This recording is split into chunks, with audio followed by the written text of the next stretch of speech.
आवाज को बुलंद करने वाली इस महाबहस में आपका स्वागत है।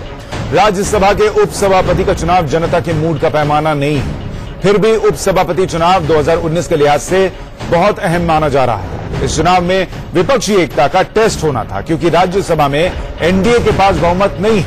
फिर भी मोदी की अगुवाई में एनडीए ने विपक्ष को मात दे दी। जेडीयू सांसद हरिवंश उपसभापति चुन लिए गए। क्या राज्यसभा उपसभापति चुनाव से 2019 के समीकरण तय हो गए? क्या राज्यसभा के उपसभापति चुनाव में विपक्षी एकता की हवा निकल गई है? आज इन्हीं सवालों पर होगी महाबहस, लेकिन पहले इस वक्त की हेडलाइंस।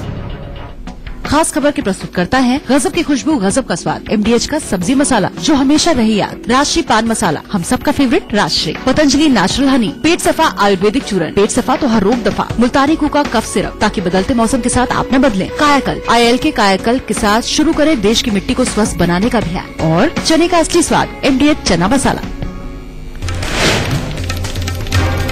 राज्यसभा के नए उपसभापति बने हरिवंश चुनाव में विपक्ष के उम्मीदवार बीके हरिप्रसाद को 20 वोट से हराया। पीएम मोदी ने जीत की बधाई दी।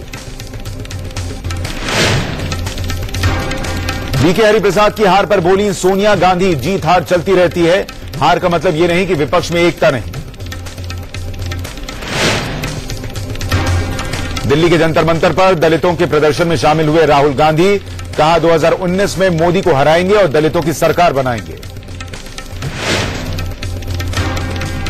आरक्षण की आग में सुलग रहा महाराष्ट्र, मराठा समाज का आज महाराष्ट्र बंद। लातूर और नागपुर में आंदोलनकारियों ने जबरदस्ती दुकानें बंद करवाई।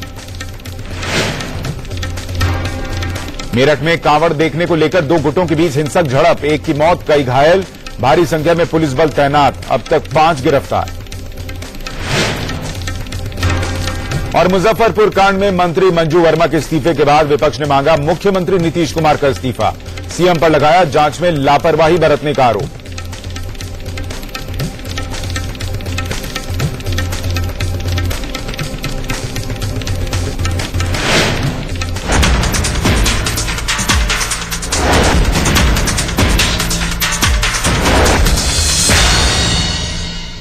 दो 2019 से पहले सभी गैर बीजेपी पार्टियां मोदी को हराने के नाम पर एकजुट हो रही हैं। मोदी का डर ऐसा है कि एसपी बीएसपी एक साथ आ गए।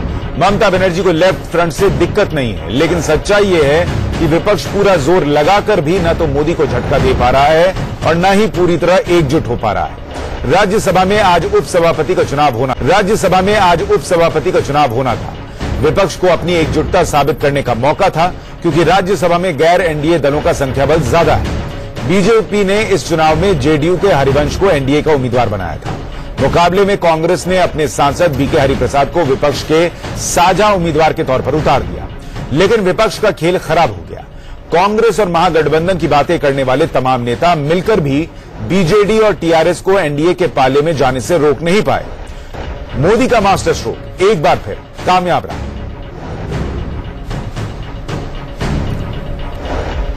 समाजकारण वाली दुनिया, उसका अनुभव एक है, राजकारण वाली दुनिया का अनुभव दूसरा है। एक सांसद के रूप में आपने सफल कार्यकाल के अनुभव सबको कराया है, लेकिन ज्यादातर ये सदन का हाल ये है कि जहां खिलाड़ियों से ज्यादा एम्पायर परेशान रहते हैं, और इसलिए नियमों में खेलने के लिए सबको मजबूर करना एक बहुत बड़ा चुनौतीपूर्ण काम है। लेकिन हरिवंश जी जरूर इस काम को पूरा करेंगे, और मुझे विश्वास है कि अब सदन का मंत्र बन जाएगा सभी हम सांसदों का, हरि कृपा। अब सब कुछ हरि भरोसे, और मुझे विश्वास है कि हम सभी उधर हो इधर हो सभी सांसदों पर हरि कृपा बनी रहेगी। कांग्रेस के पास उपसभापति का चुनाव बड़ा मौका था। शिवसेना की बीजेपी से खुली नाराजगी थी और शिवसेना इशारा कर चुकी थी कि अगर विपक्ष की तरफ से कोई मराठी उम्मीदवार सामने आया तो वो बीजेपी को झटका दे देगी। कांग्रेस ऐसा कर नहीं पाई और जेडीयू के नाम पर शिवसेना एनडीए के साथ ही बनी रही।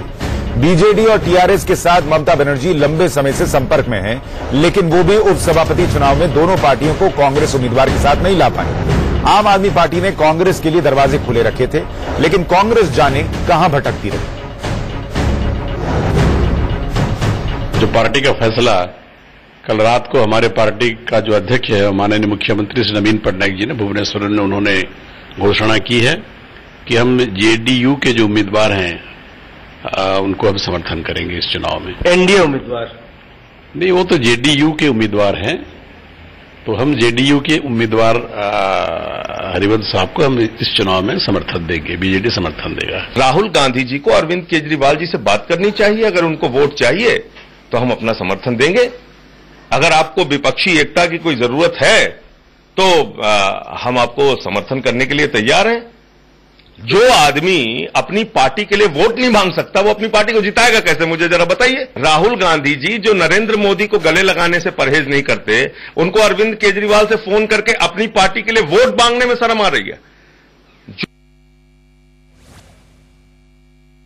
चुनाव 2019 के गठबंधनों का समीकरण तय करने के लिए बड़ा मौका था, जिसे कांग्रेस पूरी तरह भुना नहीं पाई। हालांकि कांग्रेस और बाकी विपक्षी दल ये मानने के लिए तैयार नहीं है कि इसका 2019 के चुनाव पर कोई असर पड़ेगा। ये सबको पता था यहाँ पर भी कि इनका हश्र यही होने वाला है। जो इनके साथ थे और जिनको साथ ये बता रहे थे वो भी नहीं रहे इनके साथ। तो क्या लगता है विपक्ष की राजनीति बिल्कुल खत्म हो रही है? कांग्रेस की राजनीति में विपक्ष की फिर भी काफी लोग एक साथ तो थे। दिक्कत क्या है कि कांग्रेस जो है वो अपनी पार्टी को, अपनी राजनीति को विपक्ष की राजनीति कहती है। ये हार नहीं है। जिस तरह से गिनतियों के साथ में अगर हार या जीत के फैसले होने लगे तो शायद फिर जो है बात कहने का और अपनी बात समझाने का और इस बात असर ना हो। उनका कहना है कि ये पूरी तरह से कांग्रेस विहीन जो हम बात कहते थे दरकती हुई राजनीति कर रहे हैं राहुल गांधी। वो उनको नजर नहीं आया कि कांग्रेस विहीन होने के बावजूद जो है सेंचुरी से ऊपर वोट ले गए। तो ये आप उपलब्धि मानते हैं? मैं उपलब्धि मानता हूँ प्रजातंत्र की।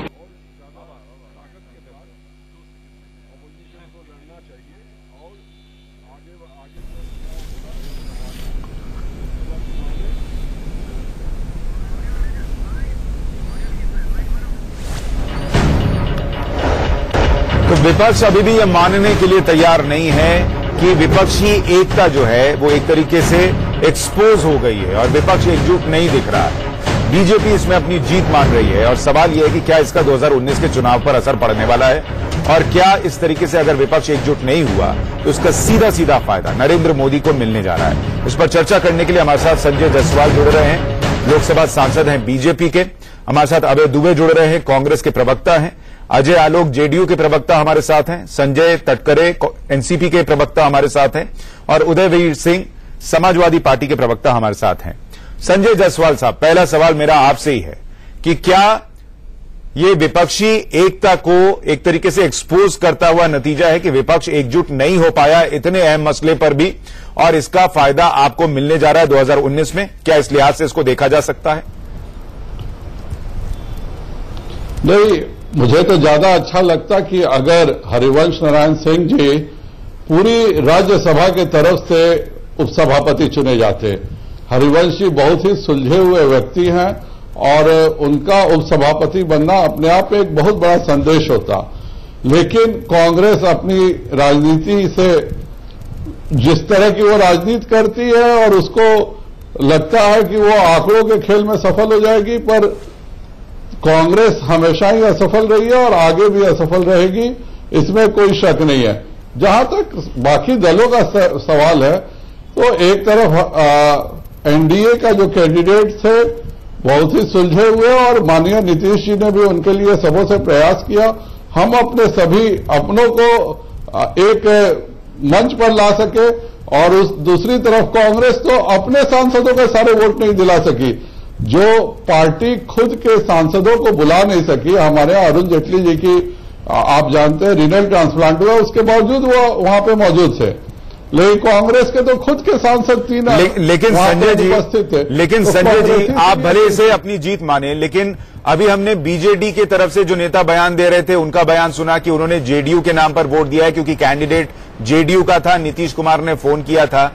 टीआरएस ने यही बात कही कि नीतीश कुमार का फोन आया था इसलिए हमने वोट किया। शिवसेना यही कह रही है कि चूंकि नीतीश कुमार का कैंडिडेट था इसलिए हमने वोट दिया। तो यानी आपके साथ लोग खड़े होने के बावजूद ये कह रहे हैं कि वो नीतीश कुमार के नाम पर यहां पर आपके साथ खड़े दिख रहे हैं। देखिए, हरिवंश नारायण सिंह जी राज्यसभा में जनता दल यूनाइटेड की तरफ से नामित है, तो जाहिर बात है कि नीतीश जी की जिम्मेवारी भी उतनी ही बड़ी है। और नीतीश जी ने अपने तरफ से सबों को कहा कि आप मदद कीजिए, इसमें बुराई क्या है? नहीं, लेकिन अगर कैंडिडेट बीजेपी का होता, नीतीश जी का साथ नहीं होता, तो ये सब आपके साथ नहीं होते और फिर जो तस्वीर आज की है वो अलग हो जाती। देखिए, कांग्रेस में और भाजपा में यही अंतर है। हम सभी के साथ बैठे, सभी के साथ मिलकर के तय किया और सबों ने मिलकर जो फैसला किया उस कैंडिडेट पर सभी एकजुट थे।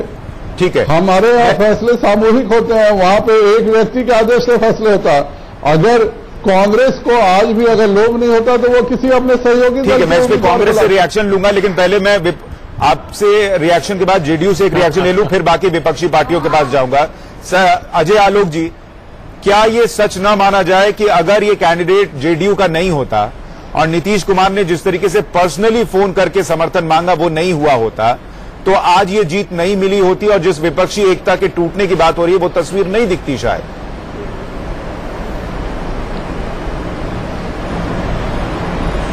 देखिए, राजनीति में अगर मगर से काम नहीं चलता है। वास्तविकता में क्या आप कर रहे हैं उससे वो काम होता है। अब अगर जनता दल यू का कैंडिडेट एनडीए का कैंडिडेट बनता है तो वो एनडीए का कैंडिडेट है, जेडीयू का कैंडिडेट नहीं है। और एनडीए के सारे घटक दलों की ये जिम्मेदारी है कि जितने वोट इंतजाम कर सकें। आप वोट मांगेंगे नहीं लोकतंत्र में तो आपको मिलेगा कैसे? भाई, हर चुनाव में हम जनता के बीच में जाते हैं, वोट मांगते हैं, तब हमें मिलता है। तो नीतीश जी ने एनडीए की तरफ से अपने कैंडिडेट के लिए सबसे वोट मांगा और मिला।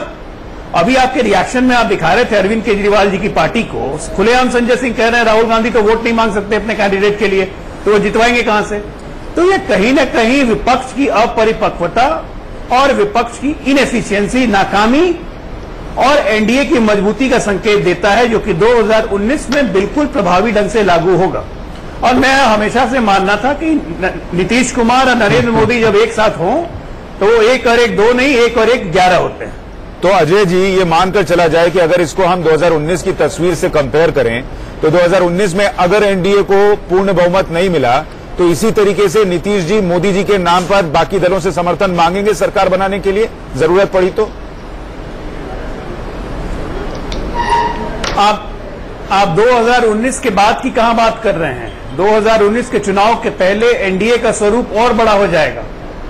क्या ये आप संकेत नहीं देख रहे हैं? एनडीए का स्वरूप और बढ़ने की तरफ है और महागठबंधन नाम की कोई चीज ही नहीं बची है। जहां खुद में सर फुटबॉल हो वहां गठबंधन चलेगा। डाइवर्सिटी में यूनिटी नहीं होती। ठीक है, अभय दुबे जी, आप मुस्कुरा रहे हैं, लेकिन मुस्कुराने जैसी स्थिति मुझे लग नहीं रही, क्योंकि सीधे सीधे ये भले देखा जाए कि विपक्षी एकजुटता जो है वो नजर नहीं आई, लेकिन इसका ठीकरा आपके सिर पर फूट रहा है, यानी कांग्रेस पार्टी पर, कि एक तो आपने कैंडिडेट गलत चुना।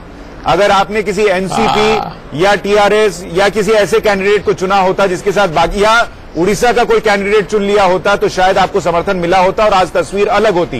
ये कांग्रेस की स्ट्रैटेजिकली हार है। हाँ, देखिए सुशांत जी, एक बात तो पहले तो मैं बधाई देता हूं, जो राज्यसभा के उपाध्यक्ष चुने गए सारे राजनीतिक दलों की तरफ से सदन में भी बधाई दी गई। आपने पहले ही प्रश्न में भारतीय जनता पार्टी और जेडीयू को चित कर दिया, विश्वास मानिए। यही मैं भी कहना चाह रहा था कि अगर भारतीय जनता पार्टी अपना उम्मीदवार देती, ये तो स्पष्ट रूप से शिवसेना ने कहा कि कतई स्वीकार नहीं करते, बीजेडी ने कहा नहीं करते, टीआरएस ने कहा नहीं करते। इसका आशय क्या है? इसका आशय यह है कि 19 के चुनाव की तस्वीर साफ है। अब अगर प्रतिपक्ष में कांग्रेस है, टीएमसी है, एसपी है, टीडीपी है, आरजेडी है, सीपीएम है, डीएमके है, एनसीपी है, सीपीआई है, जेडीएस है, केएमसी है, आईएनएलडी है, इनको प्रतिपक्ष नहीं मानते तो ये इन लोगों को ही उस राह पर चलने दीजिए। विश्वास मानिए, नंबर पहले से उनके पक्ष में थे, इसमें कोई संदेह नहीं, मगर ये बात आज साफ हो गई कि 19 के चुनाव की परिस्थितियां क्या होगी।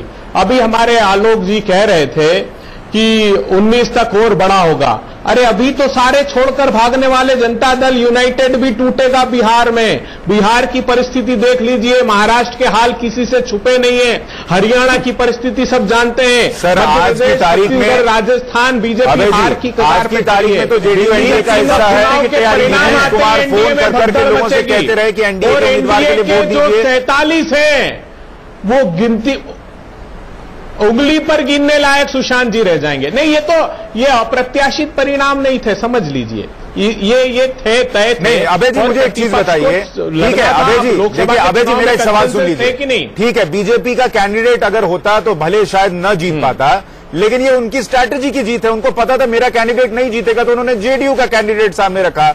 आपने ऐसा क्यों नहीं किया? आम आदमी पार्टी कह रही है राहुल गांधी अगर मोदी जी से गले मिल सकते हैं, केजरीवाल को फोन करके वोट मांगने में क्या दिक्कत थी? आपने नहीं मांगा, ये आपकी स्ट्रैटेजी की हार है। नहीं देखिए, इस स्ट्रैटेजिकली ये हार में कोई हमको परेशानी नहीं है। बजाय उसके जहां हम प्रतिद्वंदी दल हैं जिन राज्यों में, वहां पर हम कोई समझौता करने वाले नहीं हैं। हाँ, जहां लाइक माइंडेड है, एक साथ आकर काम करना है देश के लिए। पर राहुल गांधी ने केजरीवाल जी को फोन क्यों नहीं किया? मैं कह रहा हूं लोकसभा अभी जंतर मंतर पर उस मंच पर गए थे जिसमें तेजस्वी भी थे, केजरीवाल भी थे और राहुल जी भी पहुंचे थे बाद में, तो केजरीवाल जी को फोन कर लेते। तेजस्वी जी का कार्यक्रम था, वहां पर राहुल गांधी जी गए थे और ऐसा विषय था जिस पर सारा देश आंदोलित था। मैं ये पूछना चाहता हूं, लोकसभा के चुनाव में कंसेंसस थे कि नहीं थे? जब एआईएडीएमके का उम्मीदवार था तब सब लोगों ने सामूहिक सहमति दी। ये सत्ता पक्ष का दायित्व था कि वो कहे सब लोगों से कि हमको ये परंपरा को तोड़ना नहीं है। सत्ता के अहंकार कितने दिन तक टिका रहेगा? ठीक है, अभी 19 के परिणाम में संजय जी और उदयवीर जी मैं आपके पास आऊं, उससे पहले अजय आलोक जी कुछ रिस्पॉन्ड करना चाह रहे हैं। अजय जी जल्दी से रिस्पॉन्ड कीजिए, फिर मैं बाकी मेहमानों पर जाऊं।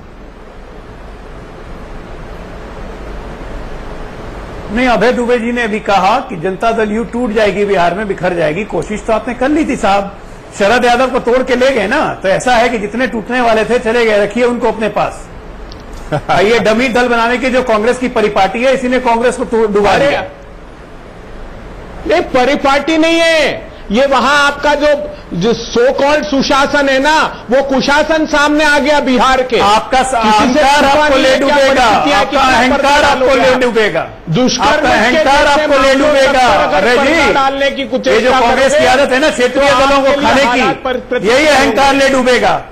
देखिए सामने एनसीपी बैठी हुई, आपको लात मार के गई ना। अरे आपने बिहार के साथ धोखा किया, इसी गठबंधन। क्या डीएनए टेस्ट कराने वाले लोग कहां जाकर बैठ गए? ममता बनर्जी, साफ हो, आपका नेतृत्व अहंकारी है, परिवार से आगे नहीं बढ़ सकता। संजय तटकरे जी, आज भी सभापति का पद कांग्रेस अपने ही पास रखी। हाँ सही बात है। देखिए अगर स्ट्रैटेजिकली अगर बीजेपी बड़ी पार्टी होने के बावजूद जेडीयू का कैंडिडेट उतार सकती है तो कांग्रेस यही क्यों नहीं कर सकती थी? संजय तटकरे जी मुझे ये बताइए कि क्या ये कांग्रेस की स्ट्रैटेजी की हार है, विपक्षी एकता की नहीं? क्योंकि अगर मान लीजिए एनसीपी की वंदना चव्हाण को कैंडिडेट बनाया जाता तो शायद टीआरएस भी आपके साथ खड़ा नजर आता, तस्वीर अलग हो सकती थी, लेकिन कांग्रेस ने ऐसा नहीं किया। क्या ये कांग्रेस की वजह से मिली हार है?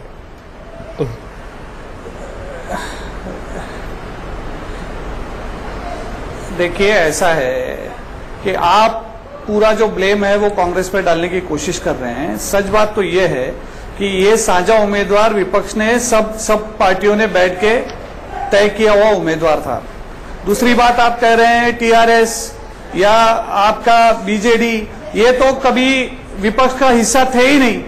आज तक जितनी विपक्ष की मीटिंग्स हुई है उसमें ये दोनों दलों का कोई सहभाग था ही नहीं। तो आप जो बोल रहे हैं कि विपक्ष टीआरएस के नेता केसीआर वही नॉन बीजेपी नॉन कांग्रेस एक महागठबंधन खड़ा करने की कोशिश कर रहे थे, वो तो बीजेपी के साथ नहीं थे।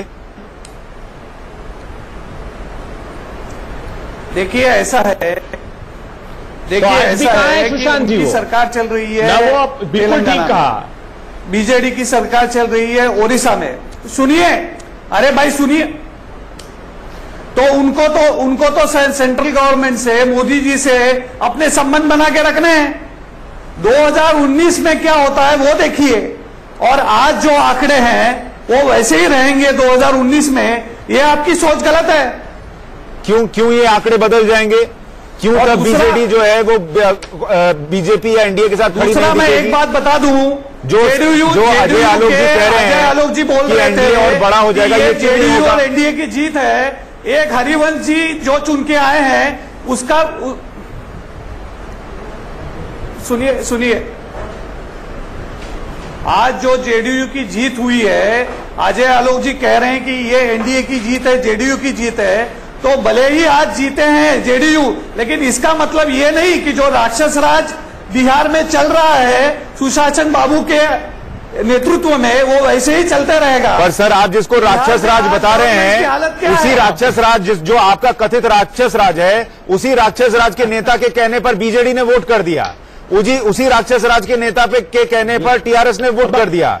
तो फिर जब इन लोगों, आप जिसको मान रहे राक्षस राज को नहीं मान रहे। देखिए ऐसा है, इससे उत्तर प्रदेश में गठबंधन ने, अरे भाई गठबंधन ने बड़ी जीत हासिल की, और बिहार में गठबंधन ने बड़ी जीत हासिल की उपचुनाव में। ये राक्षस राज के साथ खड़े हैं। सर, टीआरएस का चेहरा, बीजेडी का चेहरा सामने आने से क्या होगा जब उनका जो काम था वो निकल गया? अब आप भले कहते रहिए, लेकिन वो उनका उपसभापति तो उन्होंने चुन लिया ना। सुशांत जी, वो हिस्सा है ही नहीं इस प्रतिपक्ष का। भाई आप ये हमारी बड़ी लड़ाई 2019 है, सारा प्रतिपक्ष, हमारी बड़ी लड़ाई 2019 है।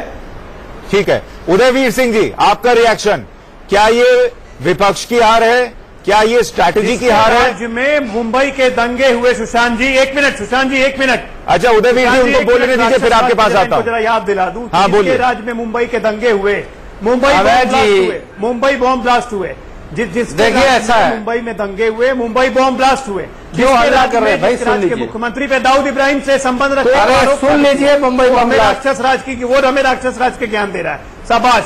जिसके राज्य में वो मुख्यमंत्री पे अभी भारतीय जनता पार्टी के महाराष्ट्र के मंत्री हमें आज राक्षस राज के ज्ञान दे रहा है। क्या बात जी? अरे चिल्लाना बंद करिए तो मैं अपनी बात अपने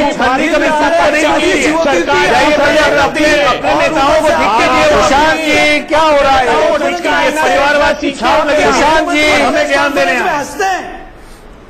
ठीक है सर, मैं आपके पास आऊंगा। उदयवीर जी, आप पहले अपना रिएक्शन रखिए, ब्रेक पर जाने से पहले मैं आपकी राय जानना चाहता हूं। उदयवीर जी, मुख्यमंत्री तो प्रेस कॉन्फ्रेंस में हंसते हैं आपके। देखिए ये भारतीय जनता पार्टी की जिम्मेदारी थी। अरे दाऊद इब्राहिम के साथ बैठे नहीं ना आपके मुख्यमंत्री जैसे, उनकी सरकार है, बोर्ड में नहीं ना बैठे हैं, उनके नंबर थे, उनके पास नंबर्स थे। सवाल दूसरा है, नीतीश जी के कहने पर व्यक्तिगत संबंधों के आधार पर नवीन पटनायक जी ने वोट किया है, लेकिन हमारा मानना यह है कि कांग्रेस विपक्ष को एकजुट करने की जिम्मेदारी से नहीं बच सकती है। जिस तरह की शिकायत आपने की है, आप तो स्पष्ट तौर पर भाजपा के खिलाफ है। जो लोग भाजपा के गठबंधन में उनसे नाराज भी हैं, मैं समझता हूं कि उन लोगों से भी बात की जानी चाहिए थी, यदि उम्मीदवार दिया गया है। समाजवादी पार्टी विपक्षी एकता के प्रति समर्पित है। हमारे पास नंबर्स वहां चुनाव लड़ने लायक नहीं थे। हमने विपक्षी एकता के नाते विपक्ष के साथ रह के वोट दिया और कांग्रेस को अपना उम्मीदवार भी चुनने का हक दिया था। निश्चित तौर पर जो क्षेत्रीय दल जनता के दबाव में भारतीय जनता पार्टी की सरकार के फेलियर से की जिम्मेदारी से बचने के लिए प्रतिदिन उसकी बुराई करते हैं, चाहे शिवसेना हो, चाहे बीजेडी हो, चाहे अकाली हो, चाहे और लोग जनता दल यूनाइटेड हो, लगातार नीतीश कुमार जी बीच में चर्चा खिलाफ बोलते रहे और अब सारे लोग एक हो गए।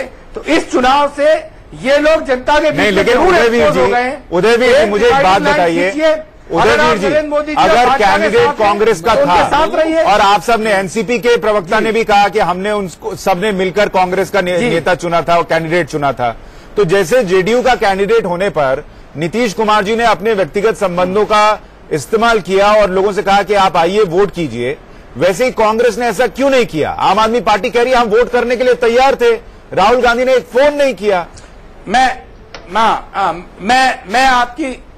मैं आपकी बात से सहमत हूं। कैंडिडेट हम लोगों ने नहीं चुना, लेकिन सबसे बड़ी पार्टी कांग्रेस है, तो निश्चित तौर पर उसे यह आजादी दी कि आप चुनिए। और उन लोगों को की यह जिम्मेदारी थी कि वो सबसे बात करते और उन्होंने बात की होगी अपने स्तर पे, मुझे नहीं पता कितनी बात की है। और हम लोगों ने जो उन्हें राइट दिया था उम्मीदवार चुनने का, उसके प्रति अपने दल की ओर से हम लोग समर्पित रहे। बाकी मेरे लगता है कि पॉलिटिकल स्पेक्ट्रम में जितने भी लोग हैं जो भारतीय जनता पार्टी से कोई भी दूरी रखते हैं, उन लोगों से बात करने में कोई बुराई नहीं थी, प्रयास करना चाहिए था। ठीक है, मैं इस पर एक छोटे से ब्रेक के बाद लौट रहा हूं कि ये प्रयास क्यों नहीं हुआ और विपक्षी एकता के टूटने की जो बात हो रही है, क्या वो वाकई वैसी तस्वीर है जैसी नजर आ रही है? इस पर हम लौटेंगे एक छोटे से ब्रेक के बाद।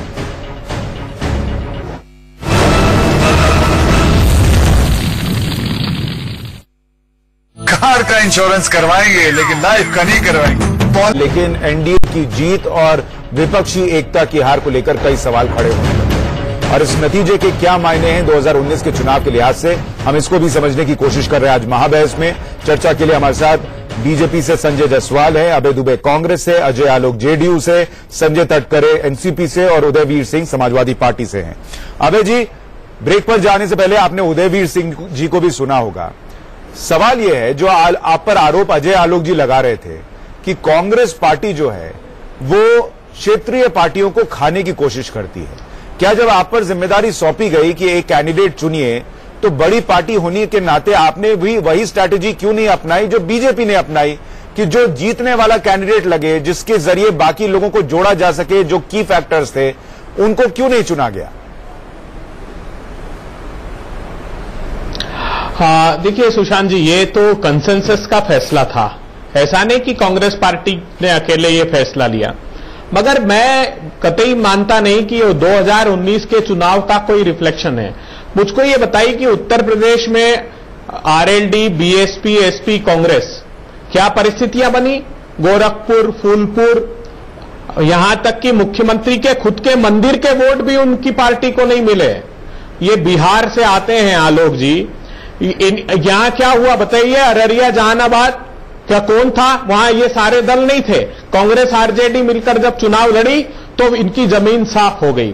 तो ये परिस्थितियां 2019 की है। जितने दल ये गिना रहे हैं हम लोग, अगर ये कलेक्टिवली चुनाव लड़ते स्टेट में अलग अलग साथ आकर, मैंने कहा ना मध्य प्रदेश, छत्तीसगढ़, राजस्थान, तो ये बिल्कुल कहीं आज दिलाता हूं, आज समाजवादी पार्टी की ये जेडीयू जो है ये इस अस्तित्व में रहेगी नहीं और दूसरे दलों की अपनी जीत मानने वाले कांग्रेस पार्टी अवसर की प्रतीक्षा में रहते हैं। जहां परिस्थिति इनको दिखा कि भाजपा की डावाडोल है तो सबसे पहले उनको छोड़ने वाले दलों में से होंगे। आज आप नोट करिए, बिहार में भभुआ सीट पे लड़ती है, हार जाती है। सबसे पहले अगर कोई छोड़ेगा बीजेपी तो जेडीयू है। वहां कार्यकर्ताओं में बेचैनी है इनके साथ आने में। जिस प्रकार का बिहार में सांप्रदायिक उन्माद है, जिस प्रकार अराजकता है, जिस प्रकार अपराधी मान मर्दन है बिहार का, लगातार पूरा देश देख रहा है।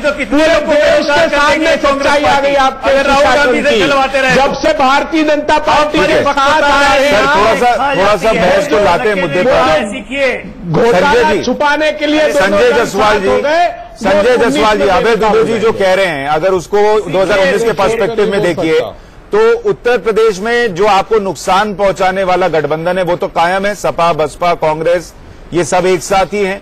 बिहार में भी वही स्थिति है। तो अगर यहां परिणाम भले विपक्ष के खिलाफ आ गए हो, लेकिन 2019 में जहां से आपको नुकसान हो सकता है वो विपक्ष तो एकजुट है। देखिए 2019 में हम 350 से ज्यादा सीटें जीतेंगे। अकेले बीजेपी या एनडीए? स्वयं कहा कि जहां हम विरोधी दल के, जहां पे हम विपक्षी दल है, प्रमुख दल है, वहां पे हम कोई समझौता नहीं किया। इसलिए हमने आम आदमी पार्टी से बात नहीं की।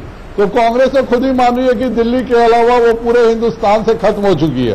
तो कांग्रेस केवल दिवा स्वप्न देख रही है कि उसके नेतृत्व में कोई। अरे बाई इलेक्शन की क्या हाल है आप देख तो लीजिए। किसी भी क्षेत्र, मध्य प्रदेश, राजस्थान, आप जब बोल रहे हैं Bihar, Uttar Pradesh. Sir by election में आप कौन सा जीत गए अभय दुबे जी? तो मैं एक शब्द, बाई इलेक्शन में आप भी तो नहीं जीते हैं। अजय दुबे जी जब आप बोल रहे थे तो मैं एक शब्द नहीं बोला। कृपया कर धैर्य से बात सुनिए। आप कहिए बिल्कुल। आपको भी थोड़ा शांत रहना चाहिए। ठीक है संजय जी बोलिए। अगर ये चार को बहस करिए, झगड़ा करना, तो मैं उसका भाग नहीं बनता। नहीं संजय जी बोलिए। मैं लोकसभा छोड़ के अगर मैं यहाँ बैठा हुआ हूं तो बोलिए कृपया कर धैर्य से, आपकी सारी बात मैंने धैर्य से सुना, मेरी बात धैर्य से सुनिए। और बिहार की आप चिंता नहीं कीजिए, बिहार में 40 में आपको एक भी सीट नहीं मिलने वाली है। और आप लोगों ने खुद देखा है 2010 में भाजपा जदयू एक सीट, और क्या हुआ था 9 में क्या हुआ था, और 19 में भी 40 में एक सीट आपको नहीं मिलेगी। जहां तक ये जो गठबंधन का सवाल है, हमारे ये सारे विरोधी दल थे, कभी सपा ने मेरा साथ नहीं दिया, कभी भाजपा ने साथ नहीं दिया, कभी अजीत सिंह जी की पार्टी ने साथ नहीं दिया, ये तो विरोधी थे। और उन्होंने एक दूसरे का साथ भी तो नहीं दिया था सर, आज वो एक दूसरे का साथ दे रहे हैं। कि प्रधानमंत्री मोदी जी को बनाना है, प्रधानमंत्री 10 नेता नहीं बन सकते, और इसीलिए आपके 10 नेता कहीं नहीं नजर आएंगे। सब जनता खूब समझती है कि देश की बागडोर किसके हाथ में देनी है, और राष्ट्रीय चुनाव में केवल और केवल नरेंद्र मोदी जी नजर आएंगे। आप ठीक है, अभय जी जरा रुकिए, आप दूसरे लोगों से बात करने दीजिए, मैं आपको मौका दूंगा। फुटबॉल में रहिए। ठीक है, अजय आलोक जी मुझे ये बताइए। 10 सेकंड सिर्फ, 10 अच्छा बोलिए, 10 सेकंड सिर्फ बोलिए। ये देखिए, 14 राज्यों की 263 सीटों की सरकार है बीजेपी की। उत्तर प्रदेश में 71, गुजरात में 26, राजस्थान में 25, मध्य प्रदेश में 25, सिलसिलेवार देख लीजिए, यहां अधिकतम हासिल कर लिए, और यहां सब जगह इनकी परिस्थितियां खराब है। ये सिर्फ अपेक्षा कर रहा है उड़ीसा और वेस्ट बंगाल, केरला से, वहां कुछ हासिल होने वाला नहीं है। ठीक है सर, मैं ये कह रहा हूं, आज जिन पार्टियों का साथ मिल गया इनको परोक्ष या अपरोक्ष तौर पर, चाहे वो AIADMK हो, TRS हो, YSR कांग्रेस हो, ये जिस राज्य से आते हैं उनकी सीटों को मिला दीजिए तो 81 लोकसभा सीटें होती हैं। तो अगर यही सीटें इनको बाद में मिल गई साथ में, तो उपाध्यक्ष इन्होंने चुना था, उस बिना पर साथ लिया इन्होंने। हाँ, तो उस वक्त भी कुछ हो जाएगा, उस वक्त भी तस्वीर हो जाएगी। उनकी हालत खराब है, वहां DMK अच्छी स्थिति में है, वहां कांग्रेस अच्छी स्थिति में है। आप पहले प्रधानमंत्री उम्मीदवार चुन लीजिए, लोकसभा का चुनाव प्रधानमंत्री के उम्मीदवार पर होता है। विचारधारा चुनकर आएगी, कॉमन मिनिमम प्रोग्राम चुनकर आएगा, व्यक्ति केंद्रित राजनीति नहीं होगी। राहुल गांधी जी व्यक्ति केंद्रित राजनीति में विश्वास नहीं करते, विचार केंद्रित। अरे सुशांत जी लखनऊ की तरफ नेतृत्व करेगा। ठीक है, उदयवीर जी कुछ जोड़ना चाह रहे हैं, उदयवीर जी बोलिए। देखिए, भारतीय जनता पार्टी जब बात करती है विपक्ष की तो केवल कांग्रेस पे सेंट्रिक होकर रह जाती है, लेकिन बहुत सारे ऐसे राज्य हैं जहां भाजपा कांग्रेस के अलावा तीसरा दल बहुत महत्वपूर्ण है। आज छोटी हार हुई है, लेकिन इसने आगे भारतीय जनता पार्टी की बड़ी हार की पृष्ठभूमि रख दी है। जो दल भारतीय जनता पार्टी की नीतियों से खिलाफ हैं और जनता के दबाव में बुराई करते हैं, विरोध करते हैं, आज मौका था कि वो लोग या तो एब्सटेन करते या तो भाजपा के खिलाफ वोट करते। अब जनता के बीच में जाके उन्हें बताना पड़ेगा कि वो क्यों भाजपा के साथ हैं या नहीं है। ये नहीं चल सकता कि जनता दल यू के नेता नीतीश कुमार बिहार में जाकर, सर उन्होंने तो ग्राउंड बना रखा है, वो ये कह रहे हैं हमने JDU और नीतीश कुमार के लिए वोट किया, जनता के बीच जाकर यही बोलेंगे, फिर वो सीट जीतेंगे और फिर यहां आकर बीजेपी या NDA को समर्थन दे देंगे। आप क्या कर पाएंगे? जनता आप नहीं, हमें कुछ करना नहीं, हमारे पास पर्याप्त अपना गठबंधन है, जहां न जनता दल यू का कोई लेना देना है न और किसी का लेना देना है। उत्तर प्रदेश ही आगे इनकी हार की पृष्ठभूमि लिखेगा। ठीक है, इसीलिए प्रधानमंत्री जी हर संजय तटकरे जी क्या ओवर टाइम करना पड़ रहा है, 4 बार पिछले महीने आ चुके हैं। ठीक है, संजय तटकरे जी बोल लीजिए।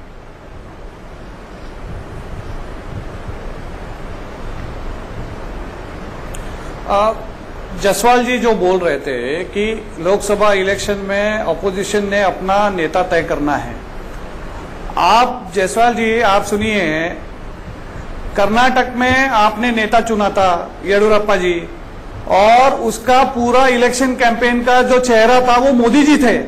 तो कर्नाटक में क्या हुआ? मोदी जी हारे, येडियुरप्पा जी भाग गए। तो यही होने वाला है 2019 में। 4 सीट पहुंचे सर वहां बीजेपी सिंगल लार्जेस्ट पार्टी है, सरकार नहीं बना पाई अलग बात है, लेकिन उसकी सीटें बढ़ी वहां पर उसी चेहरे के नाम पर जो आप बता रहे हैं। क्यों अलग बात क्यों है? अरे इसका मतलब ओ भाई साहब आप बोल रहे हैं कि अपोजिशन के लोग साथ में नहीं आ रहे, तो कर्नाटक में भी बीजेपी के साथ लोग नहीं जा रहे ना। यही तस्वीर 2019 को होने वाली है। 40 से 104 पहुंचे हैं कर्नाटक में। ठीक है अजय आलोक जी, जो तर्क है संजय जी का कि जब 2019 की बारी आएगी तब आज जो लोग खड़े हो गए साथ में वो नहीं होंगे।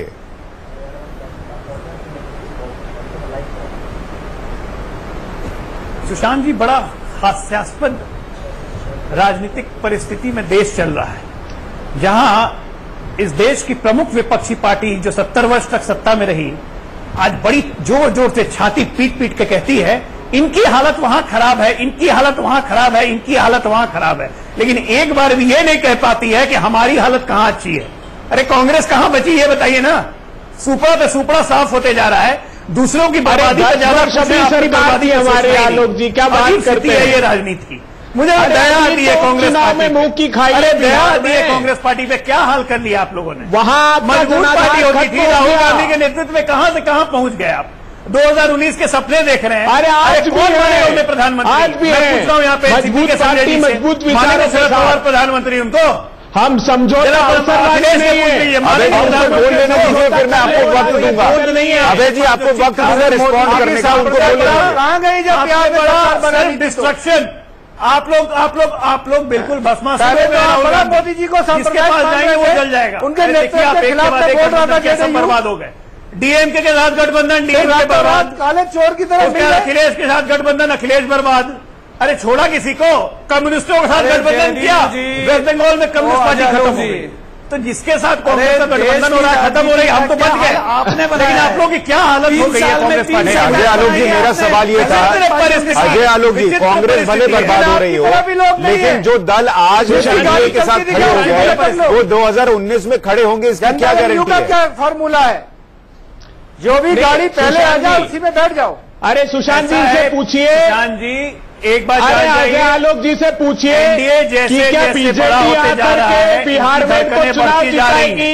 इसे क्या टीआरएस आकर बिहार में चुनाव आ गए तो इनके पास तो कोई स्कोप ही नहीं बचा है। बिहार में चुनाव जिताएगा कौन आपको। नीतीश कुमार नरेंद्र मोदी साथ में आ गए, क्या उत्तर प्रदेश में टीआरएस बीजेपी को बुलाओगे। मत कीजिए, आप बर्बाद होने वाले में साथ ला दिया आपको। अरे सृजन के फेविकोल का जोड़ है ये, साख बचानी है ना। बिहार राहुल गांधी को प्रणाम कीजिए आप लोग।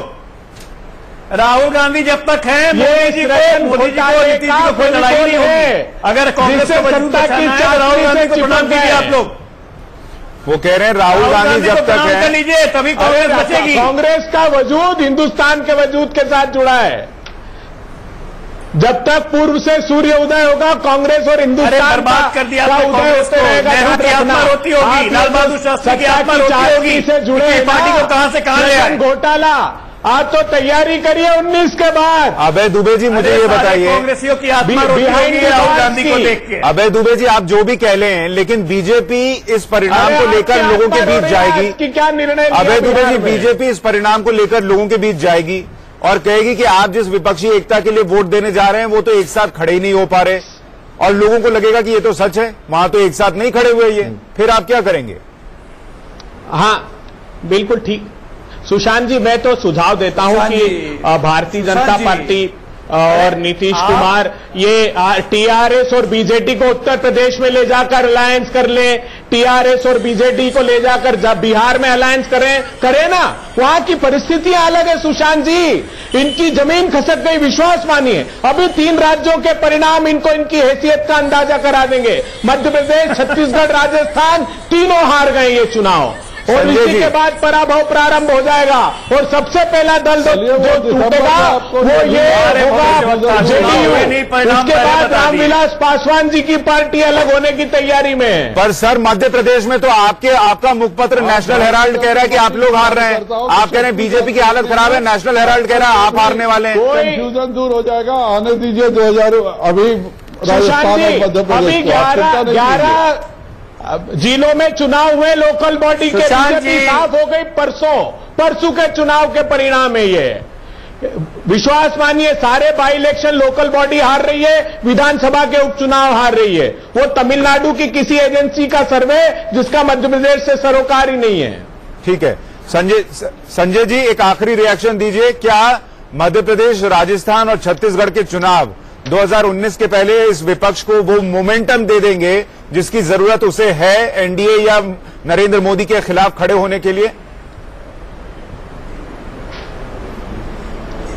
15 वर्षों से हम चुनाव जीत रहे हैं और 20वें वर्ष भी ये सब जगह पर चुनाव जीतेंगे। मध्य प्रदेश, छत्तीसगढ़ और राजस्थान में भी वसुंधरा जी की फिर से सरकार बनेगी। 1% भी संशय की बात नहीं है।